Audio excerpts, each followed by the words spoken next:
If you see somebody doing something you think is amazing, that means you have the ability to do it yourself.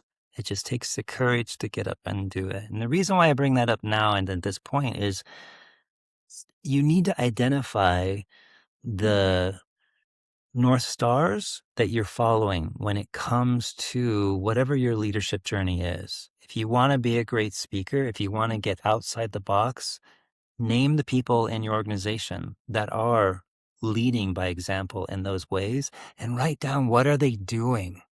And each day try one of those little things. Next step might be to go to them and say, hey, I want to work on doing this like you do. I'm going to try it. Give me some notes afterwards, see how it goes. Hi, I'm Kim, And I'm Poncho, and this is Now That You See It, the show about the ideas hiding in plain sight, the patterns underneath the patterns. the stuff that quietly runs your life, These are the conversations you can't stop thinking about, and that you can't wait to send to a friend. because once you see it, You can't unsee it. All All right, right. here we are. Hello. Hi. So today we've got a guest episode. Salvatore Manzi is joining us. And you're a communications coach. You kind of have introduced yourself to us as a communications coach, a world traveler, digital nomad. What else do people need to know about you? How would you introduce yourself to our audience? Well, hi, everyone. Salvatore or Salvatore, either one is fine. I am a communication coach. I help leaders combine communication and leadership to elevate their team's overall operations. I work with a lot of different industries, but primarily with analytical thinkers and helping them overcome that fear of public speaking so that they can get up in front of the room, share their thoughts.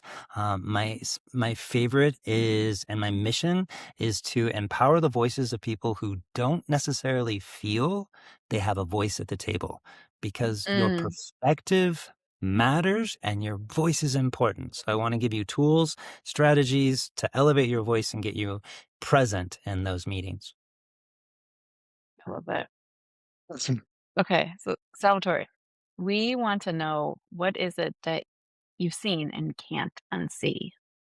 The see and cannot unsee is the beauty of someone who didn't believe they could stand up in front of a group of people and express their vulnerable, authentic self, do it, and recognize the value of doing that. Mm. Getting over that little Mhm. hurdle, getting past that fear, that full body flaming feeling, and moving to the other side and witnessing the magic on the other side. Mm. Yeah. It makes me. Oh, go ahead. You go. Oh, so just like even the people who think they would absolutely never stand in front of a room and talk, then like, oh no, yeah, you can. You like anybody could do this. That's the thing you can't unsee. You And can't kind see. of what happens on the back end of that. I have a very dear friend now who at the time had come to a public speaking training class and was so afraid of it that he literally blinked out when he got up, blinked out, Mhm. couldn't continue. He kept coming back week after week because he was single and he wanted to meet somebody and he needed to get past this like fear of speaking to other people. By like the 8th week, he was getting up there and just taking the table topic and just rolling with it. And here we are, I don't know, 10 years later, he's married, he has 2 kids, he's one of the most awesome people I know. And he speaks publicly all the time now, too. This is amazing. So we're going to talk about imposter syndrome a little bit today and what holds people back. And I sort of, even when you were speaking, I sort of got chills thinking about, that idea of like, how many Einsteins are there out there who just never got the chance to like experience a great teacher who could walk them through like the theoretics of math or just like inspire their love of learning and just were quiet because of this. And I'm thinking about how many people didn't get a chance to use a voice because they weren't shown how and that they could, and it was worth hearing and listening to. So thank you for the work you do. And I am really curious, like usually when people are really good at something, it's either because they were born into it and just it's always been easy. But usually if you're good at something and you can teach it, it's because you weren't really good at it for a while. There's I don't mean to like be so binary about it, but like it's usually one of those two. So you are the You were the latter. Tell A us your bit of a story. mix. A bit of a mix. My father Mm. spoke at conferences. He was a bit of a public speaker. He would come back so lit up, like, ah, and I was like, oh, I want to do that. My mom facilitated large group events. So between the two of them, like, well, my destiny is planned. I'm going to be facilitating and speaking from the stage. And when I got up on that stage, my voice started to pitch so high. I lost my voice trying to speak on the stage. I had to leave humiliated. Like my body was frozen. I shuffled off the stage. I didn't know what was happening. And that set me out on a course. I feel very grateful for the fact that I didn't go into shame. I felt Yeah. humiliation in that moment, but curiosity became a stronger push. I was like, what's happening with my body right now? And that drove Yeah. me to study cognitive psychology to understand how the brain works, especially when you're acting, neuroscience and how the brain treats information and how we communicate, and organizational behavior. And over the course of 20 years, I kept getting up and just putting myself in the fire. I took a stand-up comedy class. If you ever really want to put yourself to like on the edge of flames, take a stand-up comedy class. Get up in front of a group and try to make them laugh. That is um, but that was my journey of figuring out what is it that prevents me from getting up and just feeling free to be my authentic self. And a lot of it came down to, as children, we are watching what gets rewarded, what gets tolerated, and what gets punished.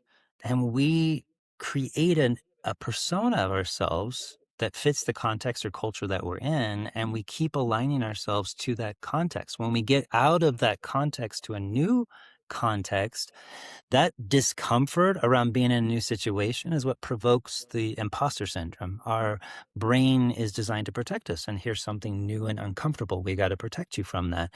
And Mm. what I did was I started training myself to look at that in a different way. When I feel the imposter syndrome, which is once a day, I will say, this is a good thing. This means I'm growing. Mm. I'm moving outside my comfort zone. And that set me on a path towards overcoming my fear of public speaking and helping others. Yeah, I mean, it's almost like if you're doing anything that is at the edge of your growth, that's at the edge of what you know, you're gonna be an imposter. Like you don't have it yet. You're not a master at it yet, and that's true, and it makes sense. And so to have feelings of here I am trying on this costume that doesn't fit right. Well, yeah, it's because that's what you're doing. The feelings make sense given that you're right at the limits of what you know how to do. Yeah. I love the idea of costume because there is a bit of fake it till you make it in that moment Yeah. of imposter. Like there is a allowing a part of ourselves that isn't used to leading or that we're not letting used to letting lead, allowing that the space to become more vocal, more expressive, to try it out and see how that feels. So until it becomes natural. And I always recommend clients try a new tool in a low stakes, like when you're ordering Mm. your coffee or tea, sorry, when you're ordering that, like try something different with your communication style with that person and see what kind of a reaction Mhm. you get. Love that. Where What's has so interesting? imposter Yeah. where has Yeah. Yeah. imposter Yeah. syndrome shown up for each of you? I know that on a previous episode, I heard some of this, but where has it shown up in your life? I mean, like you Want said, to go? at least once a day. It's all Hmm. the time, right? Yeah, man. I don't know. I can speak for myself. I think for Kim also to some degree. We're not baby coaches, but we've not been at it for 20 years either. Yeah. So I think that there are, at least in my coaching, moments when I find myself coaching in a new context on a semi-regular basis. A lot of the work I do is online, so when I find myself in a conference room with a bunch of people, that is, that's a place where I get to notice that I have some discomfort, and I don't know that I like to call it imposter syndrome. That's the word we use. Adam Grant actually um, said this, and it stuck with me. It's not a syndrome. There's nothing wrong with you. It's feelings of impostership, but they make sense, and it's something everybody has. So if everybody has it, then can you really call it a syndrome? Um, so so yeah, that's one example. I don't know, Kim. What about you? When are you? When does it come up for you? I get it all the time. I get, but I have a light example. I have a heavy example, and it's true. It's like it's not so much. Um, I use it as now signal as opposed to like total disorienting, dysregulating, shame, spin out. So like here a light example from my recent life where it like went well, was sort of like chuckling at myself is when I do coaching, when a client joins me, I do a big intake, lots of questions, and I digest all that stuff and I put it into like a graphical organizer of burnout. And it's a forest fire graphical organizer. Now I'm not a graphic designer. I try hard, but nothing's really aligned. Things are like, if you zoom in too close, you're like, oh girl, oh my God. But like from a distance, we have the like clueless Monet effect. Like it's fine. It looks fine. And this is the point of this is not for me to be your graphic designer. It's to be your burnout coach. Until I started coaching a graphic designer. And I pulled it up with her on the first session and I could just see her like take a breath. We should do a I was trade. like, oh, okay, maybe I should clean this up a little bit. Maybe my type B personality is running a little bit too wild at the moment. So that happened. But it was like we didn't talk about it, but I was like, this is funny. This is funny. But about 10 or 11 years ago, I was working for somebody who I don't know. It was a toxic boss situation, like really like big, big personality kind of issues. She was unwell, but I didn't know that at the time. And I sort of like took it on as like, I'm the problem. It was bad. It was bad. Like just a lot of, I've learned now that like I am one in a very long chain of people who have experienced her leadership and had the same experience. And like there were books being passed around of like how to work for a narcissist. It was really bad, but every single one of us thought it was us individually because we were so scared by it. Because it was honestly, this is what happens in like toxic slash abusive situations is you don't talk because you think it's you. So nobody talked about it, and we're just like, oh, you're gonna get fired. Anyway, I did get fired. It was really scary, and in the week or two after, I was really like, oh, this is my fault. I did something wrong. It was awful, awful, awful. And then I read the book Multipliers by Greg McEwen, who wrote Essentialism, and he co-wrote it with somebody else.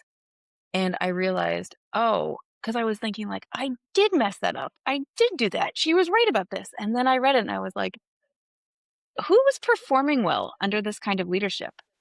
Like, if we all thought this and we're all messing up, and like I didn't even know that connection then, but I finally was like, oh, this wasn't a me problem. This was terrible leadership that freaked me out. I became like a baby deer on ice because you're like being surveilled at all times and just like called out and criticized and da da da. It's bad news bears for everybody. And nobody was performing well. And yet she was gathering evidence that everybody around her were a bunch of idiots.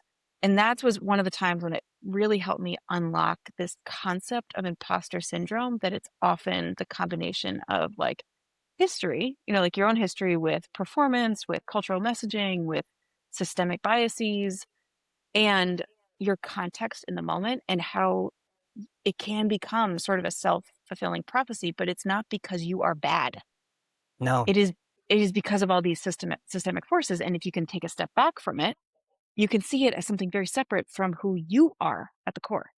And that sort of it took me a while, and it's still happening. But that was a big healing moment for me. Yeah.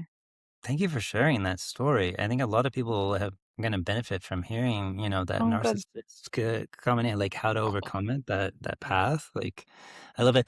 You mentioned context, and oftentimes when I'm coaching clients, I point out that all communication is contextual. Who are you talking to? What are you talking about? What's the environment that you're talking in? One of those three are going to be the point that trips the imposter. I call it my imposter monster. It gets my imposter Mm, monster going mm, because I'm talking to someone who's like 5 levels above me. Ugh, my Right. imposter is like, I don't belong in this room. I'm talking about a topic that I know a lot about, but they know more. So then I'm imposter. Or I'm talking to a group that's larger than I've ever talked to before. Or I've got the hybrid thing going. God help us. What the owl is not working. Can someone fix the owl? I'm looking at oh, hybrid like meetings are the worst.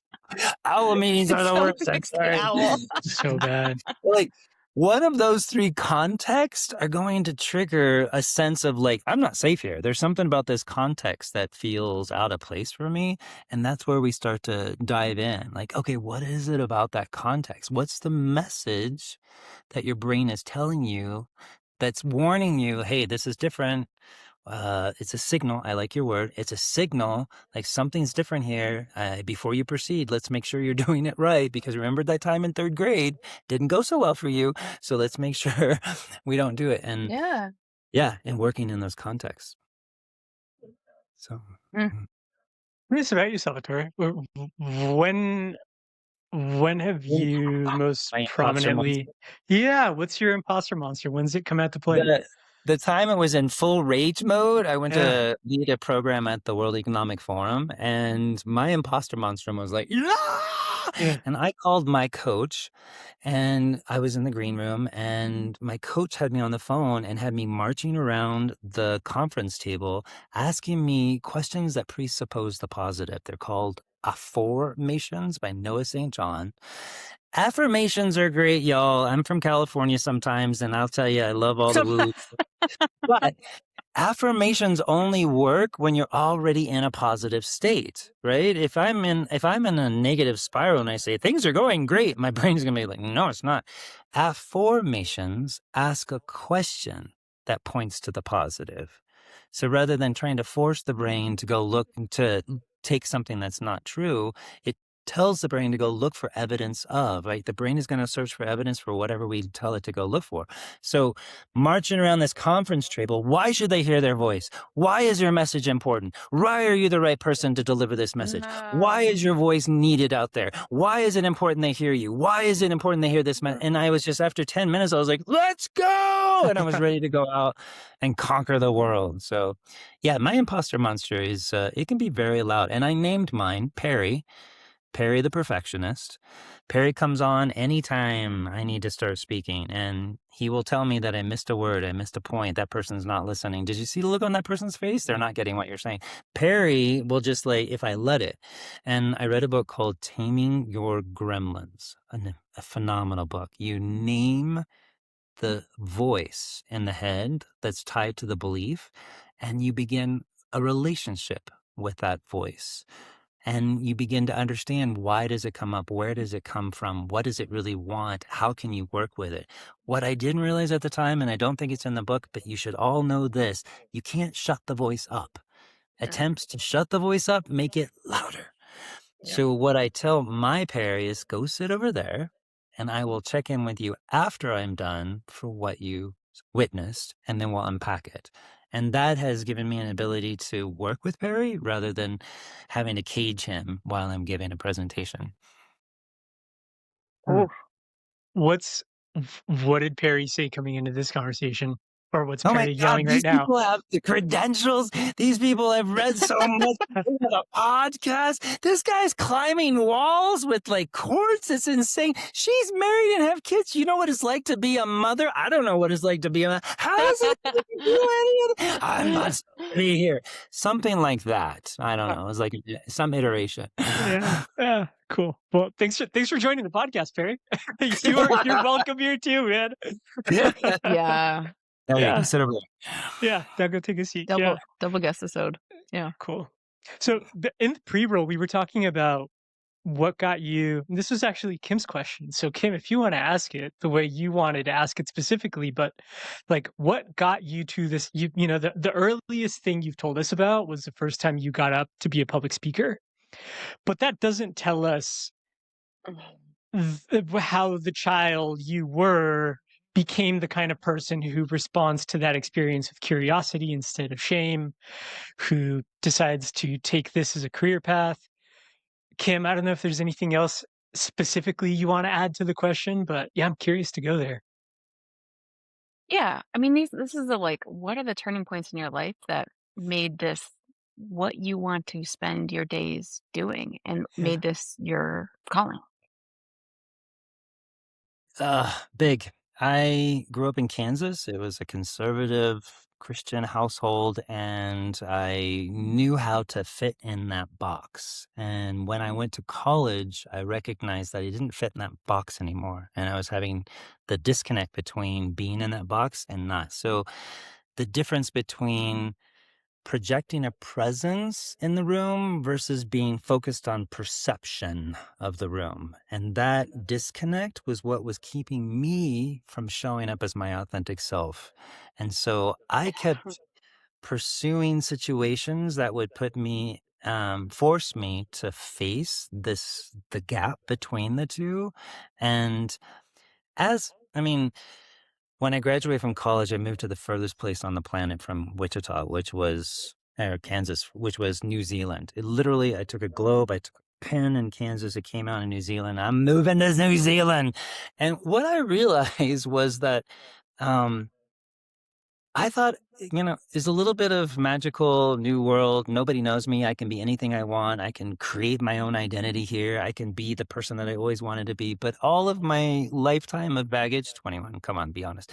But my lifetime of baggage followed me there and it started showing up. And while I was there, I kept trying on new things. Is this who I am? Is this who I am? And began realizing that as I've traveled around the world, all of us are really just trying to connect with each other. We're trying to find better Sure. tools for connecting with each other. And what was blocking me from connecting with others was letting myself be fully seen Right.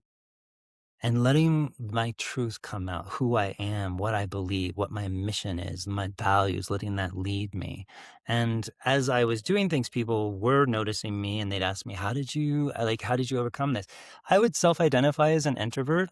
Growing up in a family of extroverts, like extremely extroverted people. So I put on an extroverted face until I would get to my room and then cry for hours. But Yeah, right, like I don't want to be this. totally.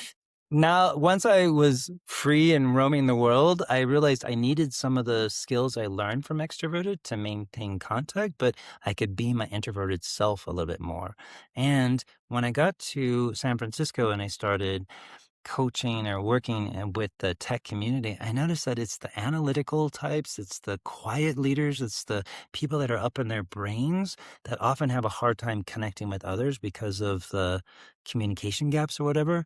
And I set out to start like helping the scientists of the world translate that information into keynotes that really move people to action.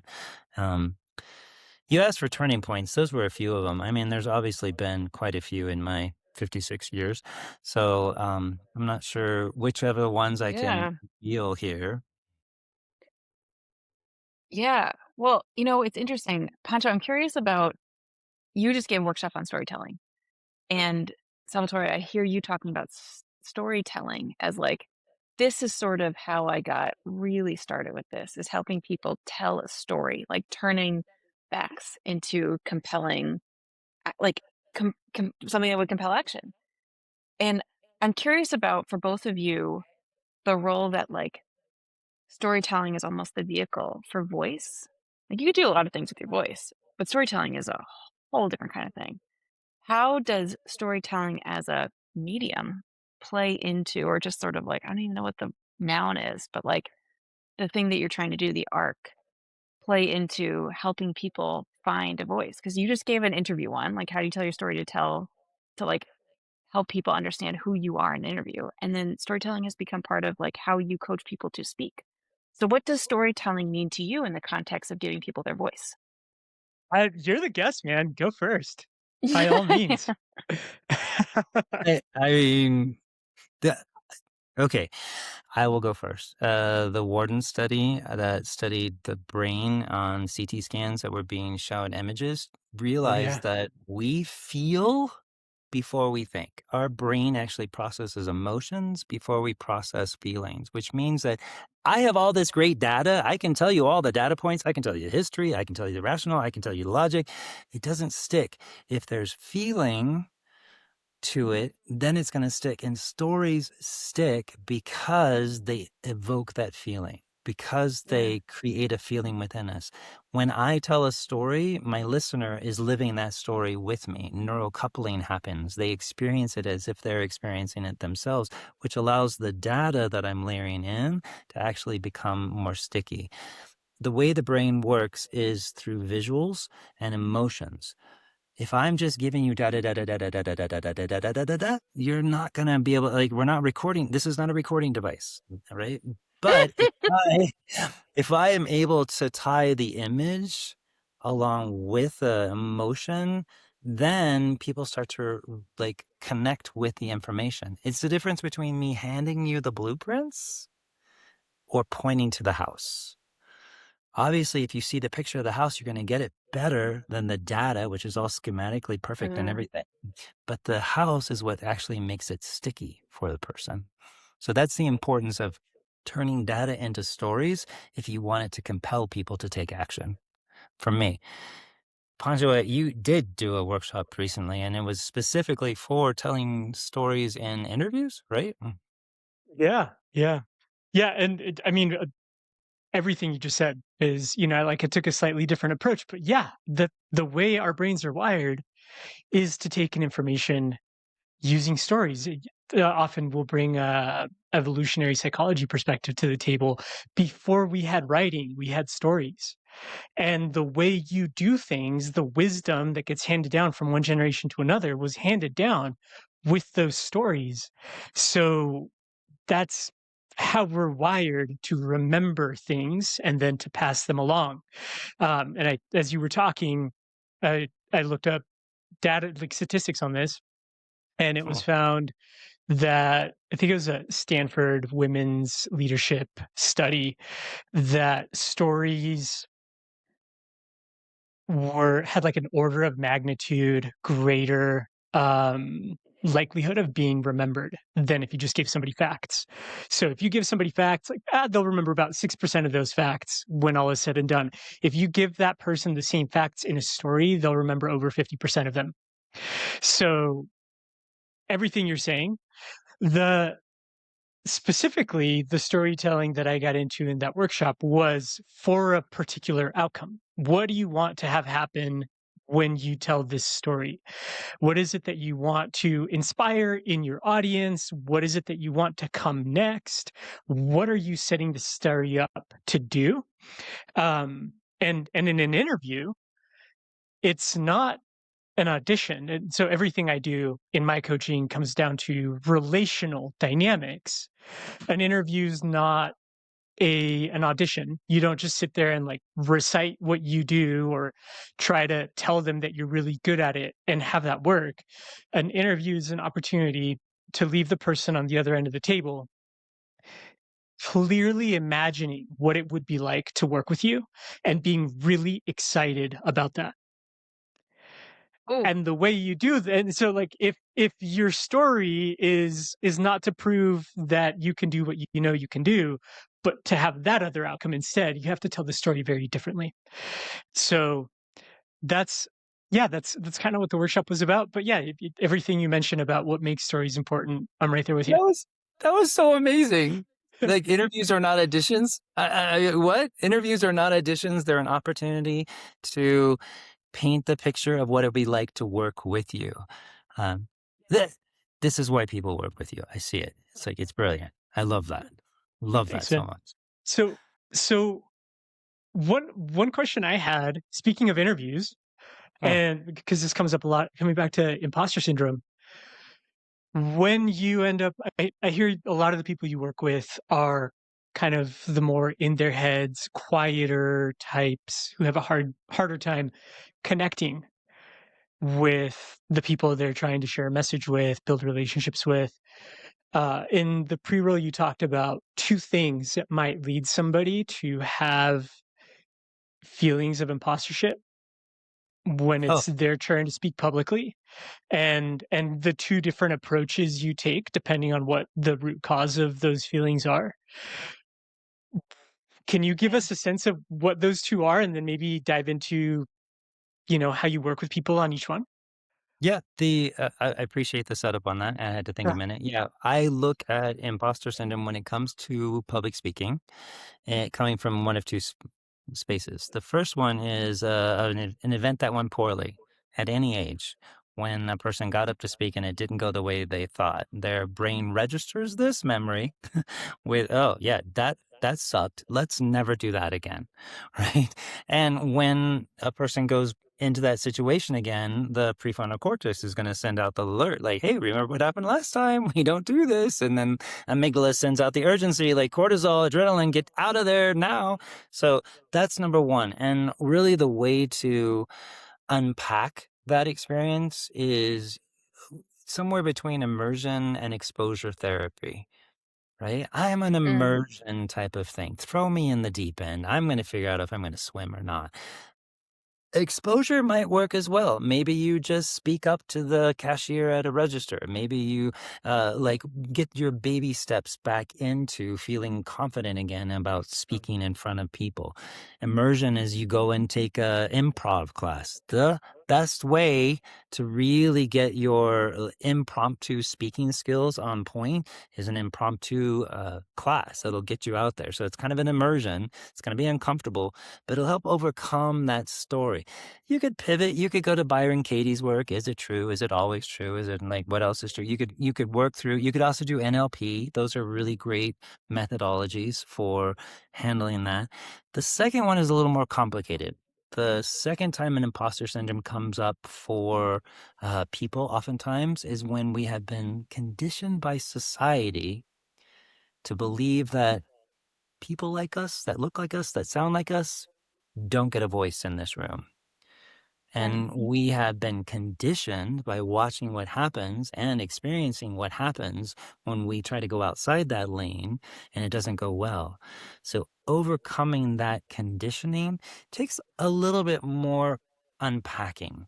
It takes a little more owning what is the gold of who you are inside and how can you express that, and not owning the projection of who you're supposed to be from society. Like a narcissist is going to tell you, gaslight you, you're the problem, you're the problem. I mean, I'm an empath.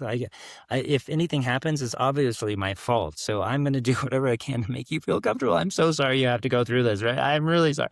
That's my drive, and I have to like be aware of that drive. I have to reestablish boundaries with what is and what isn't. And there comes a point where I have to tell myself, not about me. Mm. mm, They're not wanting to listen. They're not getting this. They're not being able to process what I'm saying is not about me. And it doesn't stop my voice, and it doesn't stop the importance of my sharing that voice in that setting. So it is courageous within, obviously, boundaries. Don't push yourself in an unsafe situation. So, for the second one, Hmm. the world has told you your entire life, your voice, the voice of people like you isn't valued in a room like this.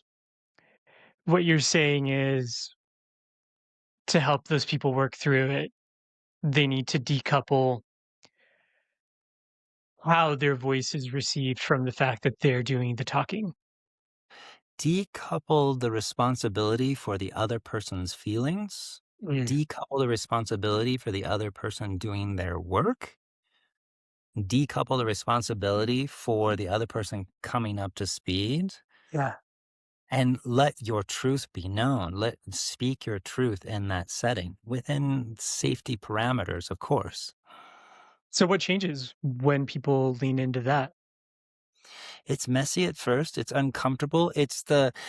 I Yeah. remember one New Year's Eve at a yoga. I did a New Year's Eve yoga class. It was like all the way up to midnight. It was so woo woo California. no. It was awesome. But Oh. the instructor said, this year I commit to following my truth, even when that means your feelings are hurt. And I was like, wow. Yeah.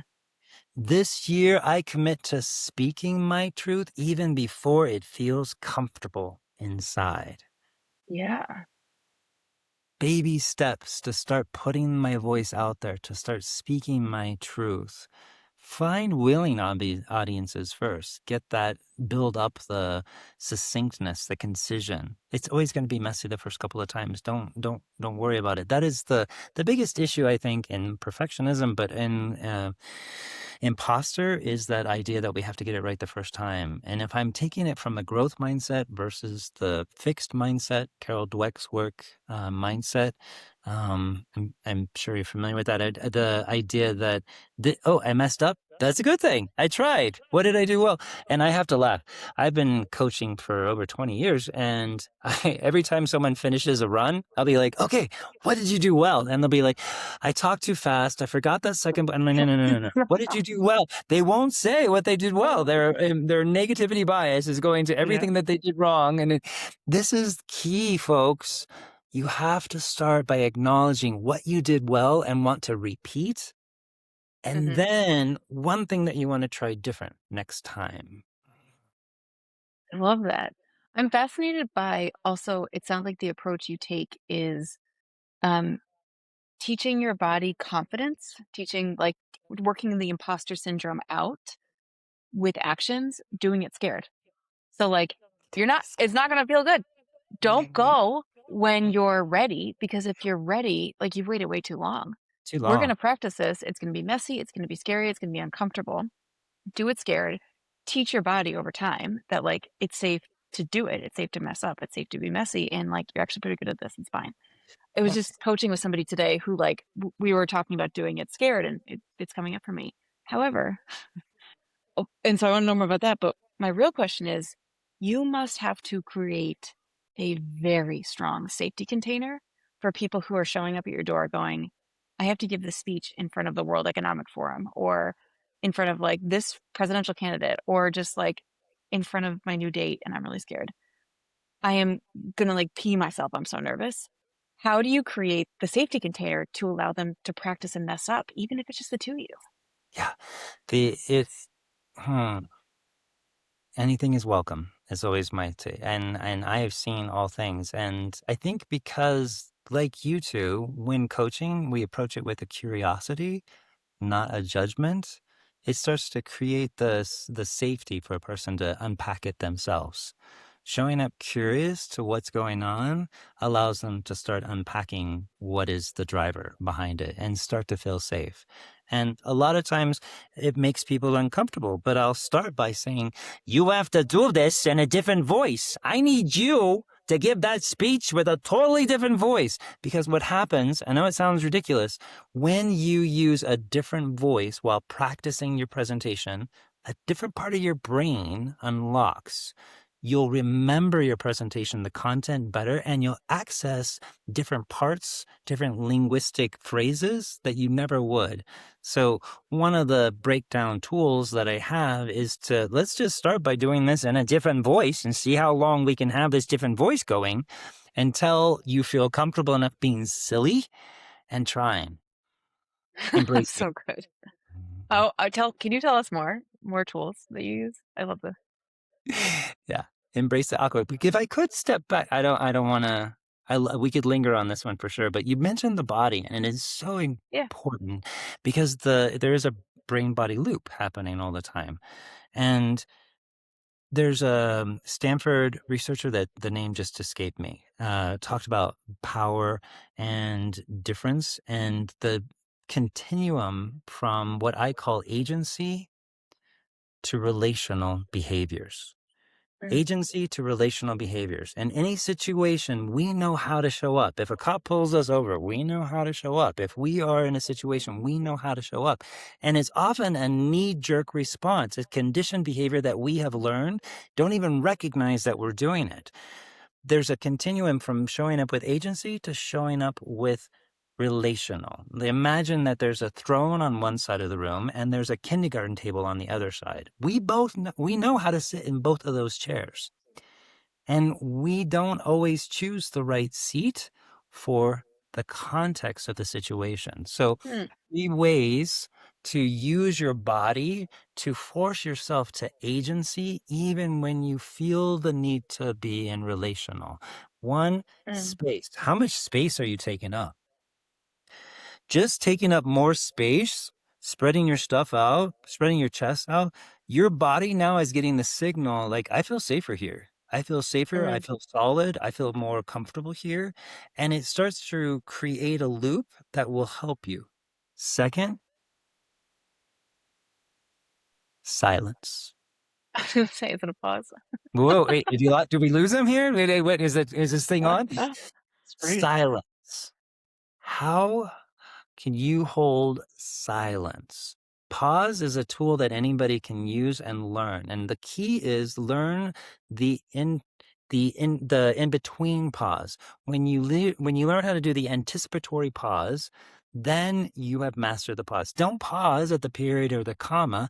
People expect that. They might interrupt you at that point. Oh. It's common, right? If you pause at the Oh, end of a they'll sentence, interrupt like I've you. made my point now, people think, oh, I'm going to jump in now. No, learn to take a pause in a place that creates tension, in that anticipation. Oh, Next, this is what you want to love do that. with your Starbucks barista. I would like to get a dark, right? Like literally, and then just see. Like the thing is you got to get comfortable in your own body with Yeah. it in a low stakes situation before you can do it in front of the president. That's when you've mastered the anticipatory way. So we got space, take up space, silence. The third is movement, Mm. stillness. When you are still, you project more confidence. Chase Hughes, an amazing behavioral scientist, FBI agent, all of that background, he put into words what I've been trying to say for a long time. Move 5% slower than anybody in the room. That's all you got to do. Move So good. 5% slower than anybody in the room. It will give your body a sense of calm. It gives you something to focus on, and it projects a sense of authority in that room that people will listen to. Space, take up space, sis. Silence, own that anticipatory pause, and stillness. Learn when that Oh. waiter comes to your table, learn to just sit there and I'm going to have the Alfredo, right? Just like practice in the low stakes with these 3 things because our knee-jerk conditioned response and in most situations is to default to, oh, hi, how are you? Yeah, no, I'm really glad. I'm really glad to see you. I mean, you're the expert, like, right? And what that does is that sends the body signal, something's not fair. I don't feel safe here. I need to you can practice with your body. Not to mention the moment somebody shows up like that in conversation with me, I start to get warning signs of what's going on with this person. Like they're not here. They're up here doing some sort of scatterbrained nervous thing, right? So they're not like grounded with me connected. Yeah. Hmm. The thing that came to mind for me, and I'd not put these two together. Um, but are you familiar with the idea of vagal authority? No, vagal, like the vagal nerve. Yeah, yeah. So polyvagal theory, it's the idea that you can be in different levels of nervous system arousal. And vagal authority is the ability of sitting in a space and being in a stable, regulated nervous system state. Two examples of that are, for example, one in the US when emergency medical responders respond to an accident, they walk instead of running up to the scene. And the reason they do that is to establish a sense of calm for everybody who's an onlooker or anybody who's a victim in the accident. In Japan, police officers are trained not to raise their voice when they're confronting somebody or apprehending somebody. Again, to keep things down, right? And so the idea with vagal authority, which is what you're talking about, moving 5% more slowly than anybody else in the room, is you are signaling to anybody else who is watching you, I'm calm. I've got this. And I don't even remember where I saw this on LinkedIn, but the idea that in moments of crisis, everybody rallies around the calmest person in the room, Huh. kind of noticing, okay, yeah, like you can actually enact being the calmest person in the room on purpose, given how you move, given how you talk, and then how if you habituate that into, well, this is just how I behave in rooms like this now. Brilliant. I love Yeah. it. I Wow. wrote it down and I'm going to be studying this afterwards. Thank you. Yeah. Vagal authority. So it's space, silence, and Stillness. stillness. Cool. Yeah. I'm gonna have to. It's And awesome. on top of that, it becomes a brain body loop too. When Mhm. I am taking up more space, when I am owning the silence, and when I have more stillness, it sends a message to the brain that I'm more safe than I thought I was, and Mm. the imposter is going to calm down a little bit.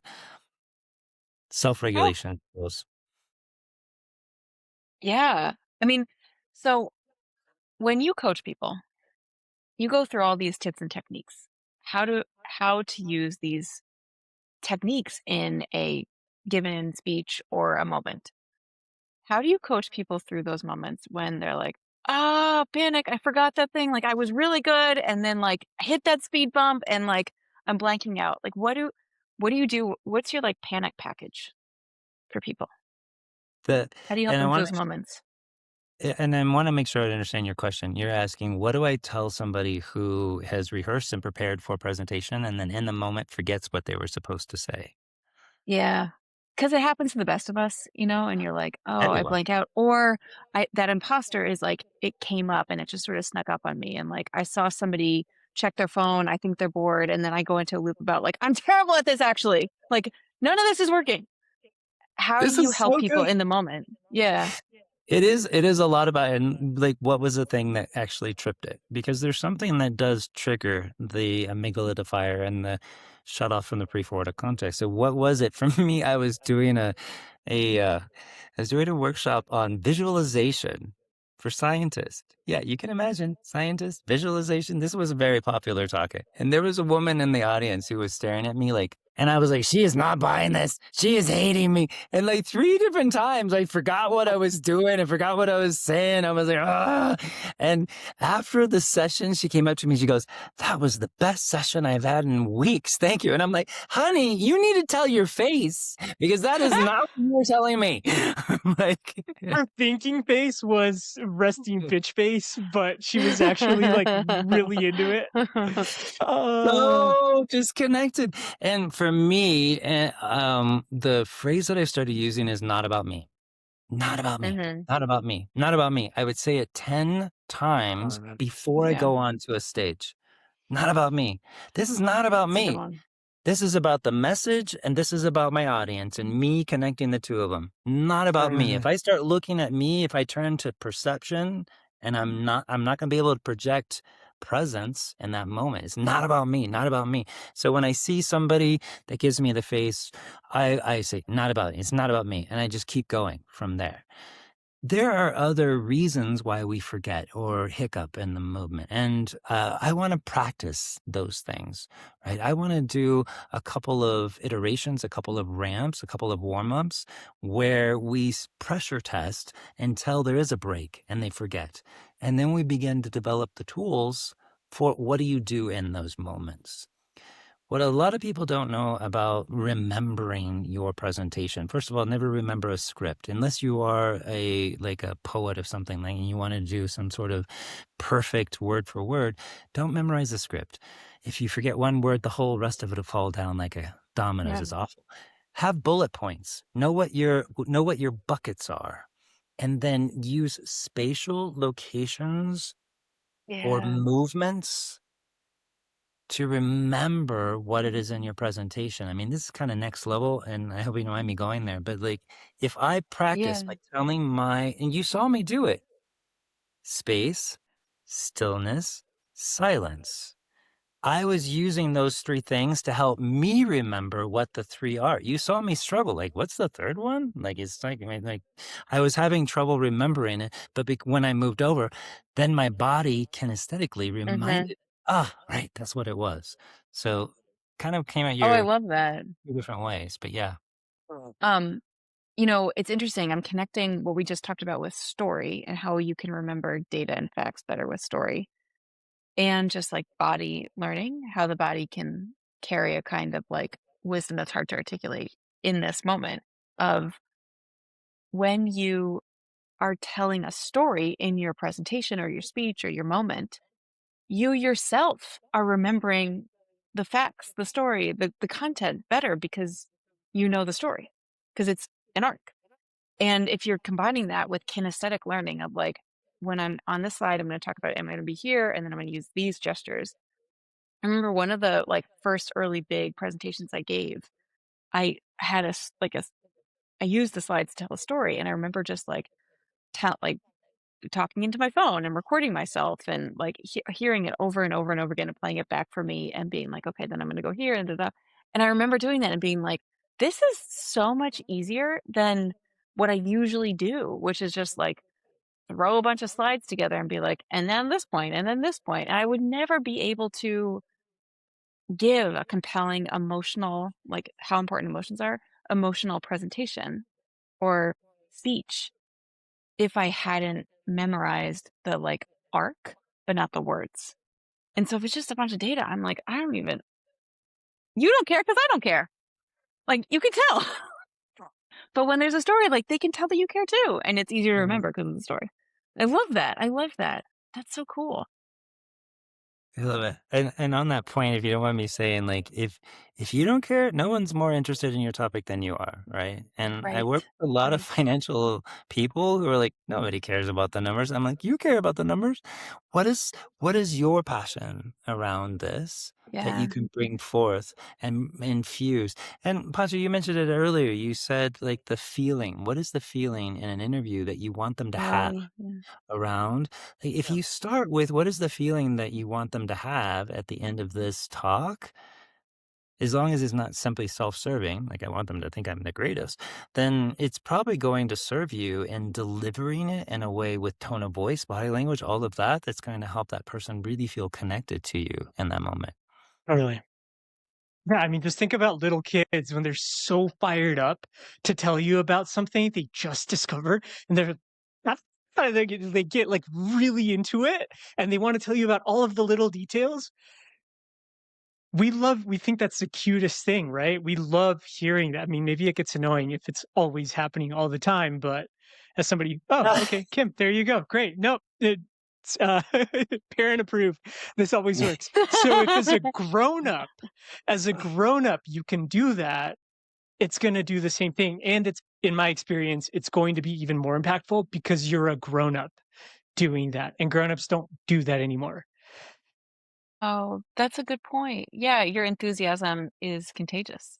Absolutely. Yeah, it carries it. Yeah, because Yeah. they'll co-regulate with that enthusiasm. Yeah. That's a great point. Yeah. Yeah. Um, these tips, techniques, structures, and frameworks are so useful.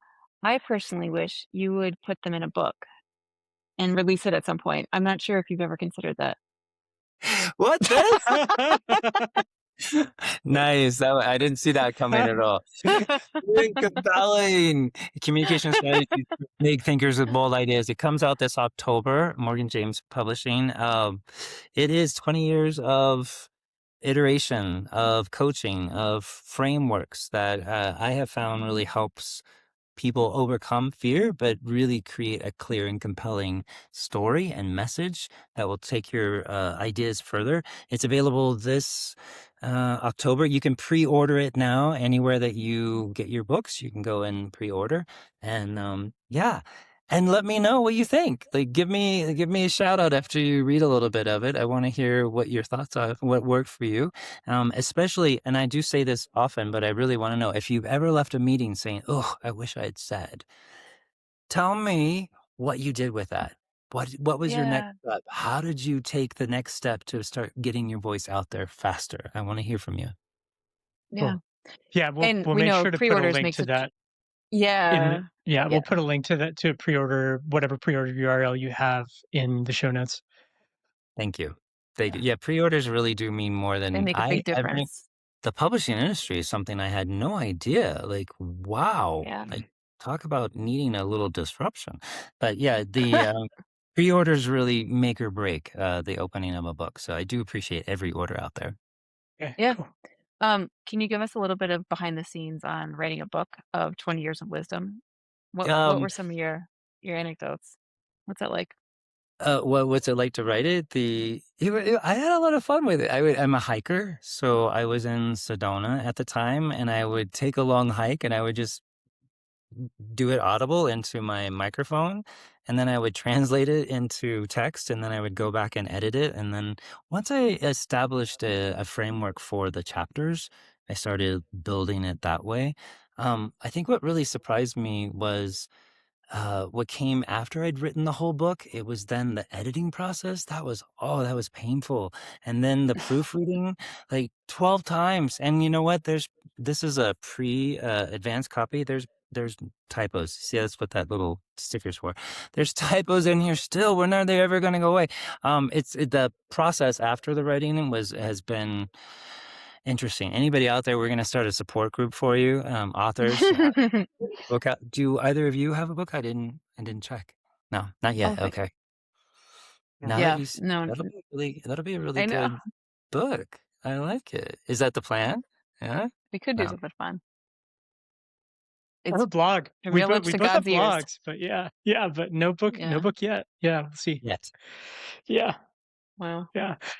That's awesome. I've got something I want to circle back on. We're coming up on an hour, and I want to be respectful of your time. But But this question's been burning a hole in my pocket for the last 20 minutes.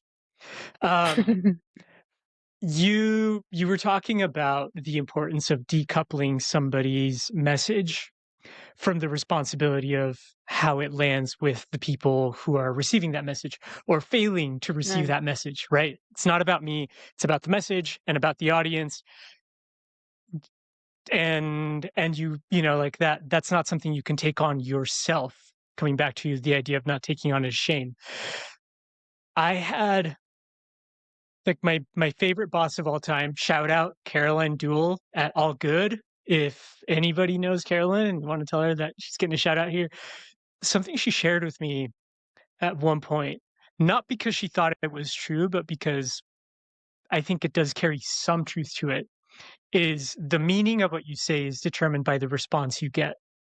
And so there is this dichotomy of, well, intent and Mhm. impact and being cognizant of both, understanding that if you want your message, whatever you say, to do what you want it to do, how it lands is important. And ultimately, if you want to take into account what is true for other people beyond yourself, then the response you get says a lot more about the meaning of what you say than what you intended to say if you said it poorly. But there's also this other thing that you're saying is true, which is I'm not in charge of their reaction. I'm not in charge of how it lands with them.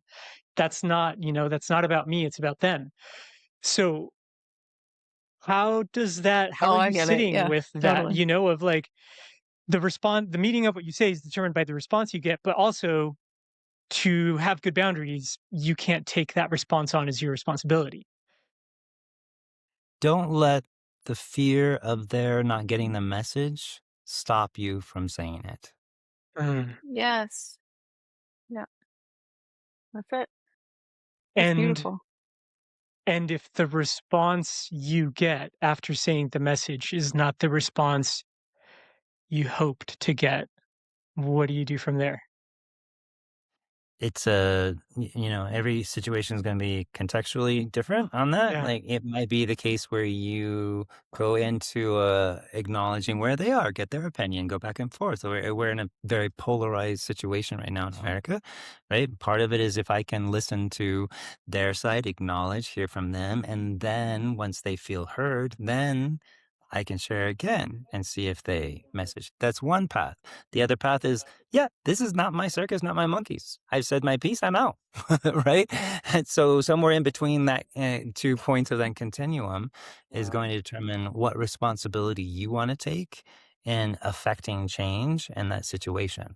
Sometimes I just say, thank you for telling me who you are, and I'm out, and that's enough.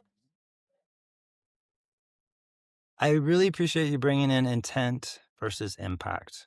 I think it is really important to understand that we too often assume our intent is understood or assume that we understand the intent. And a lot of times, and now presentation communication is one thing, conversation communication is one thing, facilitation communication is another.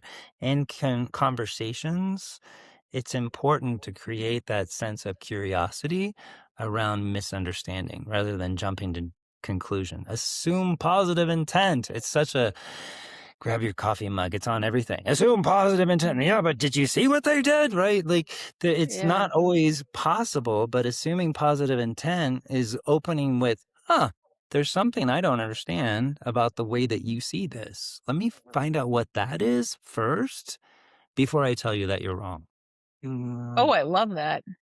There's something I don't understand about the way you see this. Let me figure out what that is first before Yeah. assuming you're wrong. I really like that. Yeah. It's a much longer coffee mug, but it's still like maybe the other side. Get like a big Asterisk. Yeti. Yeah. Yeah. Okay. So what I'm hearing you say, like the agency and relational spectrum you talked about, is it more important for the person who is delivering the message to just stand on their own 2 feet and deliver that message, or is it more important to lean into the relationship of what they're trying to do with the message? And and so if it's the agency, then it's like, cool, said my piece, I'm out. If it's the relationship, then it's a matter of getting curious about why it didn't land the way you intended it to, so you can build from there. I love the way you're tying all these threads together. The agency versus relational is more about watching your conditioning, your knee-jerk pattern behaviors. Ah, What do you typically pattern to in that situation? And is that the most helpful for you, both in self-regulation and right. what you're trying to project? Right? If you're wanting to maintain a relationship, then I wouldn't go full agency on anybody. It's going to come across as like the commander of some military, right? All right, we're going to do this and this is my way, right? We don't want to, but I need to be aware in that situation. Am I defaulting to relational when what I'm trying to share calls for a sense of gravitas and agency? And this is really what I mean. I'm not going to use mitigating language to tell you that this is something very important to me and I want to share it with you. Does that make sense? Oh, Yeah. Yeah. Yeah. So in doing that intentionally, knowing in advance, this is how I'm probably going to want to show up on this spectrum. Okay. I would offer as a challenge, don't try to do all of this at once, but tomorrow when you're interacting with somebody, observe yourself and notice where you are on that continuum. How much space, how much stillness, how much silence, how much stillness do you exhibit in a context? And are you doing it out of habit or are you doing it out of choice? When the moment matters, make the choice. Find a way to create either the relational so that that person will open up and express to you what it is that they really need to. Like they have the permission to get vulnerable with you because you're being relational with them, or agency so that they take you at full value and the authority from which you are speaking when you deliver that message. It's more about the inner working than just like taking responsibility for the landing of the message. I'm still noodling. I'm probably going to be perseverating all night on this one. Thank you so much. But meaning of the message is dependent on the Meaning of what you say is determined by the response you get. well, I think we need to go back. I'm gonna have to have a phone call because with this person, this amazing boss, but we have to talk. I'm not sure I 100% agree on that. And I think that's the whole point. The point isn't to agree. Like I don't think it's either right or wrong, but it's another perspective that holds water. And I wanted to bring it up just to create some dimensionality around, okay, well, if you're giving people a message, the people you're giving the message to matter in some degree, right? And so to what degree do they matter? How important is it to create that? Basically to find the nuance there. I see what you're saying. So if Yeah. somebody is really important to me, then the message that I've delivered to them needs to like I need to test their response to understand if the clarity of my message really landed with them because they're important to me and I want to make sure that they get me. Or if the message is important and you want to make sure that the message lands in the way you intended it to. Well, if the response you get doesn't match with the response you would expect to get if they understood what you intended to share, okay, well, I've somehow, not shared it in a way that actually connects like I wanted it to. So, Good. so yeah, that kind of a thing. Round one. We tried one iteration. Let's try it another iteration. Let's keep trying. And maybe the audience is wrong. Maybe the context is wrong. Uh, But yeah, if I deliver something and it doesn't land, great. I learned something. I'm going to iterate and do it better next time when I have a different audience. But there's I guess the guardrail I would put on here is the tendency to people please. Like, I don't want to lean so far into making sure that they get my message that I lose track of what I'm trying to communicate. yeah. Or so I guess that's where I'm experiencing friction with the beautiful phrase that this amazing manager brought up. Yeah, I love that. And I don't have that. Like people pleasing isn't a natural tendency for me. So No. I'm not thinking it was like, yeah, Poncho and I like this is a great dichotomy that Kim and I bring. I have a very confrontational kind of go against the grain tendency. And Kim comes from the opposite side and we try to meet in the Mm, middle. Yeah. it's This so is fun though. fantastic. I think that might be the polarity that I sense when I watch the show because I love the tension in the two Mm. conversations. And Pancho, you gotta like you need to write a book on that because it is Mm. there is something. I mean, I lived in New York City for a while. I got used to that sort of cutthroat, direct, like no sugarcoating kind of thing. But no, I do definitely maybe because of my own childhood trauma, like I lean towards like I had to come back from the people pleaser side, you know? I Yeah. will say yes to you just to avoid seeing the look of rejection on your face, Yeah. right? Yeah. Like, Yeah. 100%. It's so helpful to think about public speaking and just like owning whatever moment you're in, right? It doesn't have to be a formal speech. It doesn't have to be a like, I'm speaking before the World Economic Forum or just like, I'm just having a conversation with somebody and I want to come across as like clear, like comfortable and powerful in a sense that's not like power over, but like almost power with. mm, I love thinking about all the tips and techniques and just strategies and just frames as expansive beyond like a PowerPoint presentation. It's how we communicate with people. It's how we build relationships. It's how we get our point across.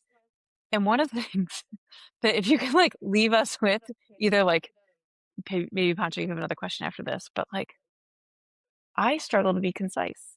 Can you give us tips on powerful wording and taking out filler words? And there were a couple of times in here where one of us would ask you a long question and you were like, the answer is these 5 words. And I was like, God damn, we did it again.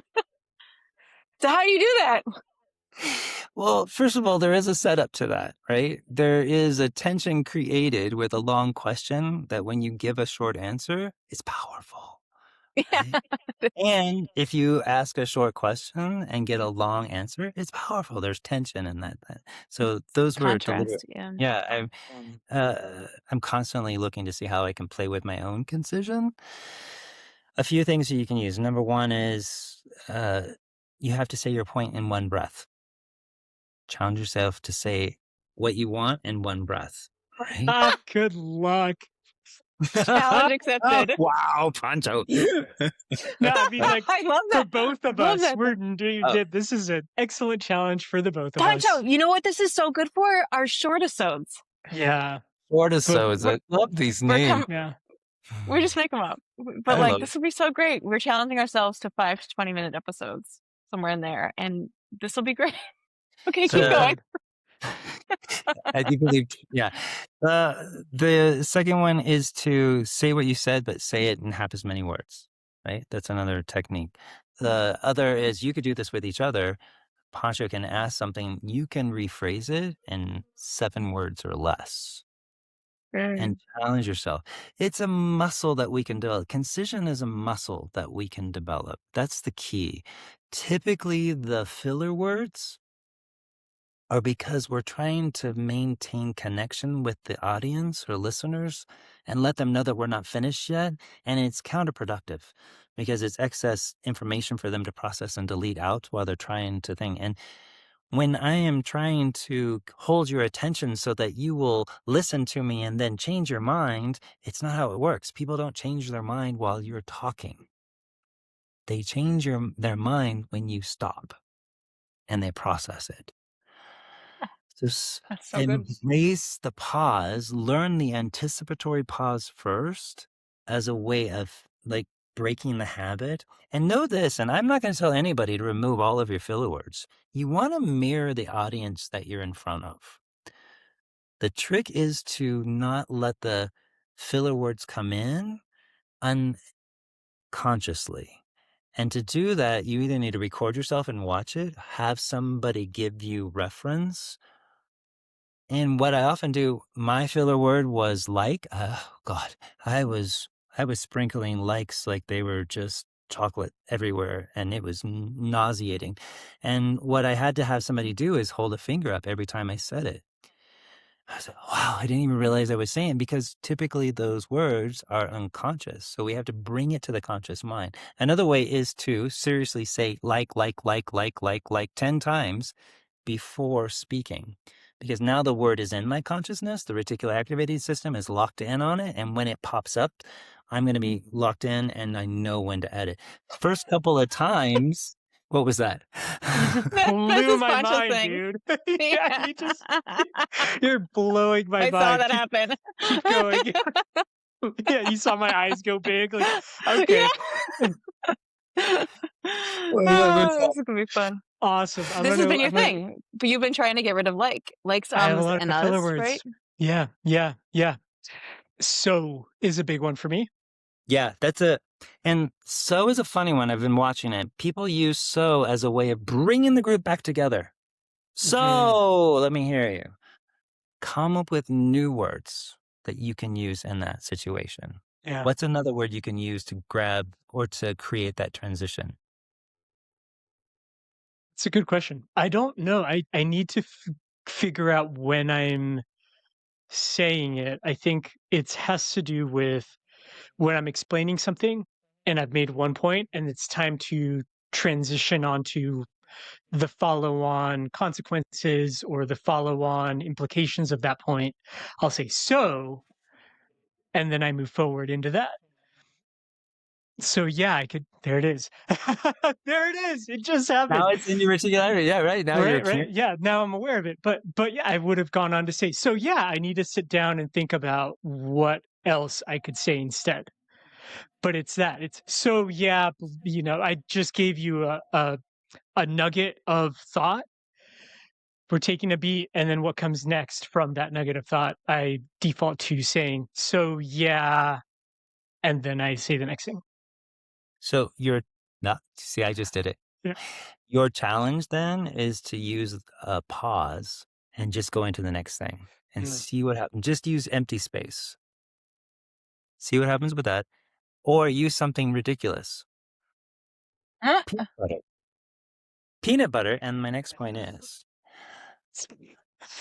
I know it sounds weird, but it tricks the mind into searching for different parts of your brain to rewire the patterning of Yeah. the knee-jerk reaction to that Okay. mitigating language. Awesome. Thank you. Yeah, I love this. Yeah. Okay. Kim, do you have any follow-up questions? I've got I was one just last no, question. but I was just saying I was just thinking like a short episode we could do is like challenging each other to use these techniques. Like give Yeah. a long-winded answer and be like, okay, 7 words, your turn. Wouldn't that be Yeah. fun? Yeah, that'd be It would great. be brilliant. It would be brilliant.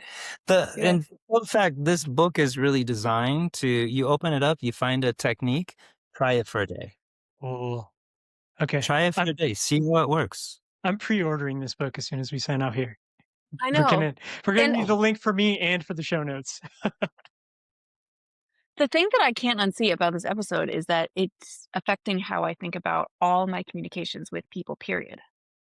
And just how to be more respectful of them, how to get my message across, and then how to just speak my truth more clearly in a way that people can Yeah. hear. That's really cool. Thank you. The thing that I can't unsee that I saw on this episode is the nuances and the way imposter shows up in different coaching arenas. Mm, And the two of you describe it, like that was okay, wow. I'm really deep in my area, and it's fun to Mm. hear these other stories. Thank you. Yeah. Yeah. yeah, cool. Oh man. Okay. Well, there's more things we can talk about, but I did want to wrap up by just asking you what's the thing we haven't? What's the question we should have asked you and haven't asked you? Mm. The thing I would leave you with is spot it, got it. In the sense of if Um, you see somebody doing something you think is amazing, that means you have the ability to do it yourself. It just takes the courage to get up and do it. And the reason why I bring that up now and at this point is you need to identify the North Stars that you're following when it comes to whatever your leadership journey is. If you want to be a great speaker, if you want to get outside the box, name the people in your organization that are leading by example in those ways and write down what are they doing. And each day try one of those little things. Next step might be to go to them and say, hey, I want to work on doing this like you do. I'm going to try it. Give me some notes afterwards, see how it goes. Spot it, got it. I love that. If you see it, it means you have it in you somewhere. That's great. That's great. It's not a blind spot. Hmm. Thank you so much. This was This has been fun. Yeah. incredible. Incredible. It was And really I'm fun. so relieved we went to an hour and 15. They told me at the beginning that if it doesn't go over an hour, it wasn't really that great. So, whew, yes. Yeah. No, this was We tons of fun. lingered. Yeah. Yeah, Thank you, it was. Salvatore. Thank you All both right. very much. Pre-order that baby. Okay. All right. Bye, Good everybody. night.